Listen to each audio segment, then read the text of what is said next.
Well, let's analyze things in Thabazimbi, and for that we are joined by political analyst Dr Levy Ndou in studio. Dr Ndou, good evening to you. Thank you so much for joining us. There's so much to talk about where Thabazimbi is concerned, but a lot of analysts have described this as a litmus test for the state of our democracy and how the electorate certainly could vote. Is that how you view this by-election in Thabazimbi? Good evening to you. Good evening to the viewers at home. Yes, indeed. Thabazimbi has attracted a lot of attention, not from just ordinary political leaders at a local level, but we're seeing national leaders going to Thabazimbi to contest. But also, it's also an opportunity for other political parties to test the ground in terms of their support. Specifically, I'm talking about the MK party. But also, what else was government supposed to do when everything has collapsed in Thabazimbi? They had parallel councils, staff members were not paid, the infrastructure was getting destroyed, and there was just no services provided. So when politicians can't be able to work together, fortunately, we've got systems in place to intervene, and that is why we are in this situation in Thabazimbi now. It's an odd scenario, right? If you look at it and you talk about parallel structures, 2 mayors, 2 chief whips, 2 council speakers, financial officers, 2 of those, municipal managers, 2. How did we get there? I mean, there's always the question around at what point there were opportunities for intervention.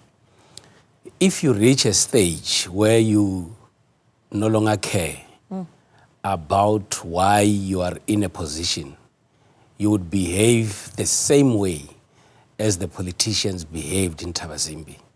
The only way to describe that is to say that the politicians who were given the responsibility to provide services and lead the people of Thabazimbi have actually abandoned their responsibilities. And no one should be surprised that we are in this era. But equally, it's a learning curve that it is still possible that you can vote people into positions and these people can still disappoint you. And that's exactly what happened in Thabazimbi. I want to look at the various political parties, and you said, you know, a great opportunity for parties like the MK, for instance, to see their muscle. But I'm also quite keen to hear about at local government level, when we start looking at, for instance, some of the big machinery, such as the African National Congress, what message they've given to Thabazimbi in the years in the years that led up to this by-election. And certainly if you think that they stand a good chance, if they're able to woo the people of Thabazimbi back, what the message there is for other voters. What could be interesting would be the kind of message that not only the ANC, but all the political parties that were in the council, what are they saying which is different from what they said before they were elected? Whether they are saying now that even if we cannot win the elections and we go back to a coalition, maybe we'll be able, or they are actually saying we'll do our best to work together and provide services. Because Thabazimbi has been having a coalition since 2016, and the possibility is still rife that they can still go back to the very same situation.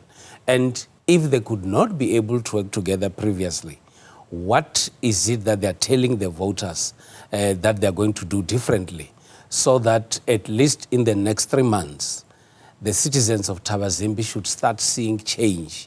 Because for now, we're dealing with citizens that are very much frustrated because they've been disappointed by their political leaders. You know, certainly if you talk about service delivery and how it's impacted by political leaders, you may look at various examples and wonder if that really is going to be regardless of which party succeeds or what coalition, I suppose, sort of partnership succeeds, is actually going to have an impact on service delivery. And I look at various other, sort of moves where we've seen power shifts. Look at Tshwane, for instance. We've seen the seat of power change hands, and yet, for instance, Hammanskraal people still were struggling with water, right? And that situation not having changed. So what would actually lead to a service delivery improvement for the people of Thabazimbi, regardless of who the political power is? It's about the change of mindset, in my view. It's about those that are given responsibilities to change their mindset and reimagine that they're actually there mainly to serve.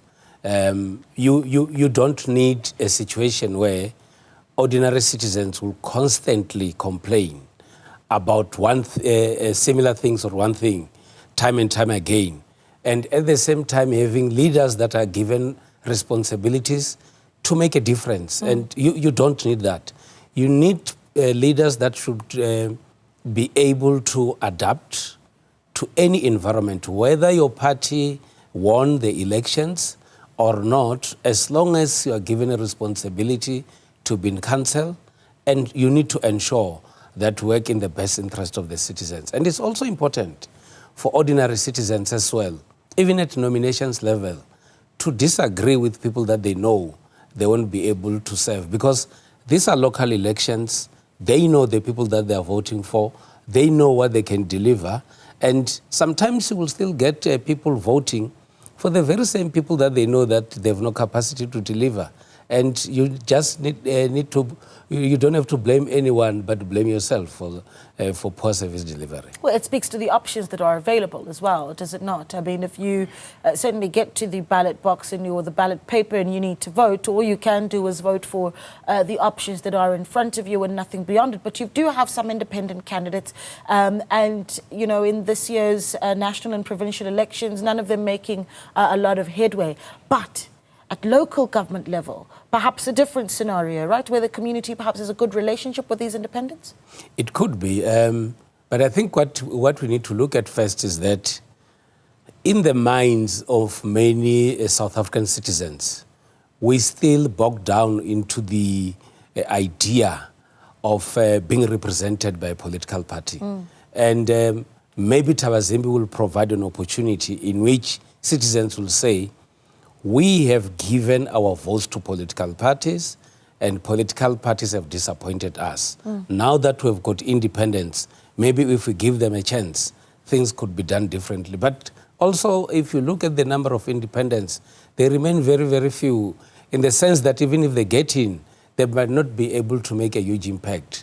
Issues of accountability, issues of reporting are very central in the minds of many South Africans. And that's why you'll get a situation where independents will not necessarily be very much trusted, because they've got nowhere to report to, and they actually do as they like, if one has to try call it that way.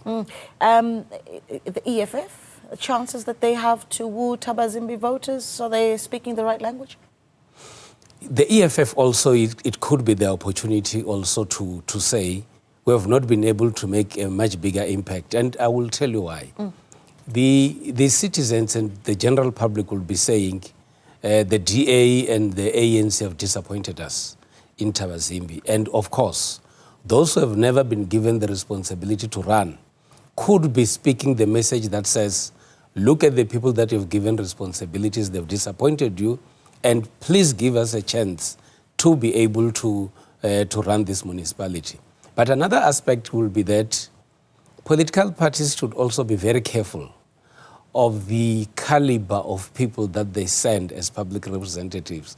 Because sometimes people would know this, they live with these individuals on a regular basis. So when they cast their vote, that also comes into mind to say, but this is the person that we live with on a regular basis, even though it's coming from a different political party, what is it that this person can be able to provide? Yeah, it's interesting, right? Because it speaks to, you can certainly understand the party at, an arm's length sort of point of view, but in the community we know their representatives very, very well. We're still in conversation with Professor Levy Ndou, a political analyst, as we analyze. We've talked about Thabazimbi. What we're going to do after the break, though, is get his view on the cabinet shuffle that landed on our table last night. Stay with us. When we continue our political analysis with Dr. Levy Ndou, who's in studio with us. Dr. Ndou, last night, just before 8 o'clock, the news then hits the country, a statement from the presidency, a cabinet reshuffle.